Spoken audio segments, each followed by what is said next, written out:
What's up, YouTube? 3, 2, 1, go. I'm back with my Garland Pose partner at Endless Yoga. She's freaking an inspiration. And so, I want to get right to it. There's no such thing as a right or wrong exercise in my case. And so, I'm going to start with this. Look.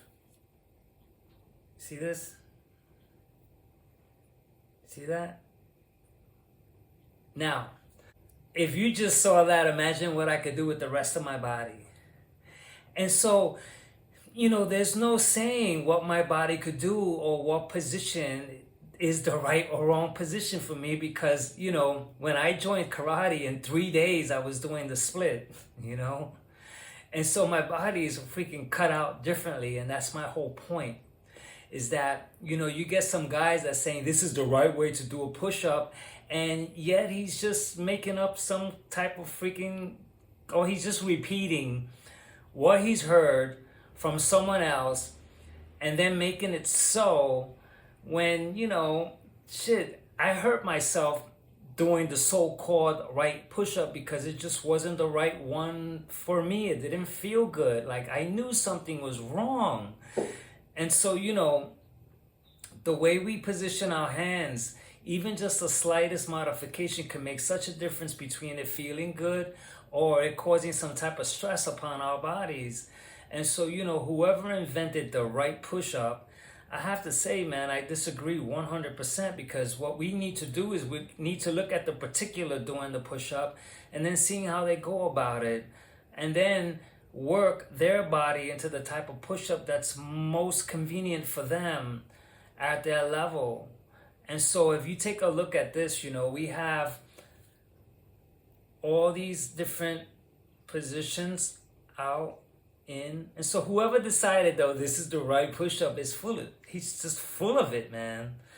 It's like, I've done push-ups so many different ways and I've killed my chest, period. Like it just freaking worked out. And so if I am able to do a push-up and I'm able to freaking, build chest, look, I have freaking muscles, then I'm actually, working the muscle and the muscle is responding.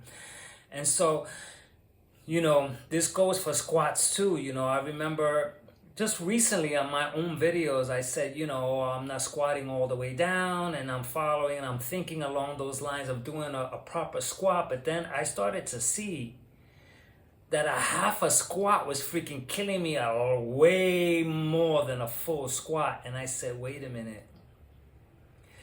I'm like, these freaking short pump type of squats is really freaking doing me in. So I'm going to do them. I'm not going to go, this is the right way to do the squat. And so, I learned so much by working out with such a variety of influencers. And what happens is that they bring their system, their body to the table. And I'm able to work out with these guys and I can see where they take their bodies, how low they go. Some of these girls are so flexible. They freaking do incredible things.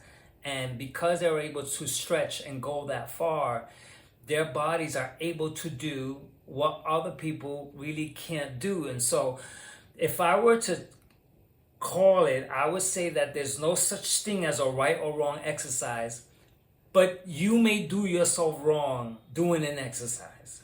You may do yourself wrong. And that's it. It's like if I decide to push myself and I'm hurting myself while I'm doing an exercise that is considered right, I'm doing myself wrong. And so, another guy that comes to mind is C.T. Fletcher, He was criticized for doing bicep curls wrong because he didn't fully go down. But a lot of people didn't know that he had like a problem with his elbow, so he couldn't extend it all the way. And so he went and he did pumps this way, which is just as freaking good. Like you could pump this way, you could pump this way, and you can pump this way. And look, I'm freaking getting activation at every single point. And if I move my freaking, if I move my wrist accordingly and I move around, you can see that it gets an activation in different ways. And so the person who decides to say, this is the right way, this is the wrong way, and the one who follows it, you may want to reconsider why. Is it your like conditioning, your tradition, that there has to be a right way? You know, maybe your culture, you grew up in an environment where this is right and this is wrong, and this is this and this is that, and you followed suit. And so there has to be, even Jeff Cavalier, I have to say, I love him and I watch all his videos, but I have to argue against him putting up a cadaver. That cadaver is not me. And he's explaining the joints, which is kind of cool to learn, you know, what's going on in general. But to say that you can only go this far when I'm freaking like, you know, I'm freaking, and it can only go that far. Mine could go 100 times further because of the way my body is. And so that cadaver is very limited to, you know, out in general, like so many different body types. And that's the whole thing, is that, you know, I take a look at my distance, how far I could go, my capacity, you know, my abilities to, you know, do things and get into certain stretches that people can't do. Like even this exercise right here, my legs are freaking far apart. Probably people can't do that, you know. When I'm telling you that in 3 days I was doing an entire split, I mean an entire split, that people were like, holy man, this guy's freaking like a rubber band. And so I'm perfect for yoga. I'm perfect for like doing a lot of freaking really intense exercises. And so for me, the whole right and wrong principle is just freaking ego. You hear that this exercise is right because you respect them. You go, well, that's the right way. It's like there's certain pull-ups that I do that I use my whole body. I don't stay stiff and lift my body up so that I can do the correct pull-up.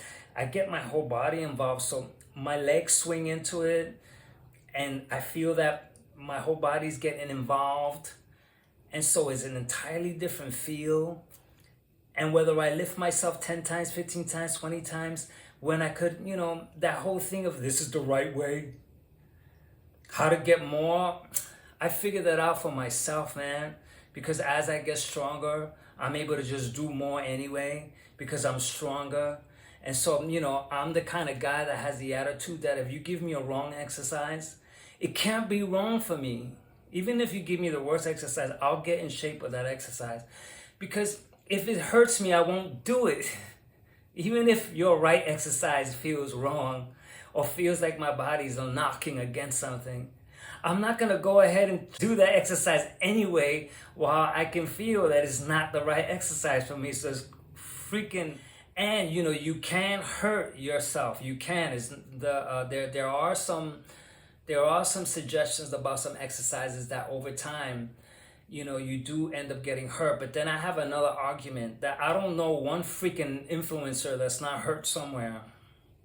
And so now we're acting as though these influencers are in freaking great form. And I'm saying, no, they're not.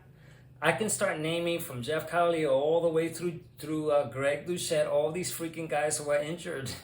And so, like, who's the freaking one in just, like, perfect form talking about right and wrong and that can show it? Like, I'm not.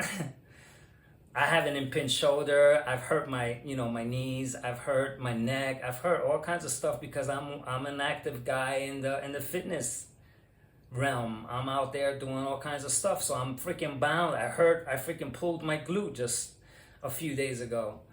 And so, you know, there's no one, I can't think of anyone out there that is in just perfect form to talk about the right exercise. There's exercises to be careful about. Like, there's stuff that I just won't do. Like, but naturally, no one had to tell me to be careful with this one. I just knew it. Like, I freaking looked at that exercise, and when I tried it, I said, wait, I'm going to bring my arms apart. Lucky for the easy bar that actually helped me to get to do those exercises without, you know, hurting my shoulders. And maybe one of these exercises that they're saying that's the wrong way is probably why it hurts. But then at the same time, I can't justify it because there's so many freaking exercises in it, and my shoulder problem and my other problems that I've had could be on account of me lifting too heavy, or maybe wear and tear after a long time of working out. That's another thing that, you know, we need to account to. And so anyway, I'm always going to be careful, and I'm always going to try to do exercises as brilliant as my body allows, but not dictated by someone else that says do it this way. Okay, I'll try it. I'll follow your call, but I have to really see how my body, you know, responds to the type of exercises. Am I freaking feeling like I'm, you know, about to hurt something? Because you should be able to feel it. If you're doing an exercise and it's causing disturbances or pain, then you should be able to know that this, you know what, you may want to tweak it. Like if I do a bicep curl, my arms have to be in a certain position so that I can feel good. If not, it may not feel right, and so I'm not going to do it that way. Even if someone says, oh, this is the right way, I don't care. I'm not going to do it if my body doesn't feel it. So at 58, to just say that I'm still freaking trudging along. My injuries have been minor. I work around them naturally. I've never been operated on. And so, I'm actually very intuitive about what's going on with my body. I know how to change exercises up so that I don't freaking strain a certain part and like tear it apart. And so anyway, I'll catch you in the next talk. Bye.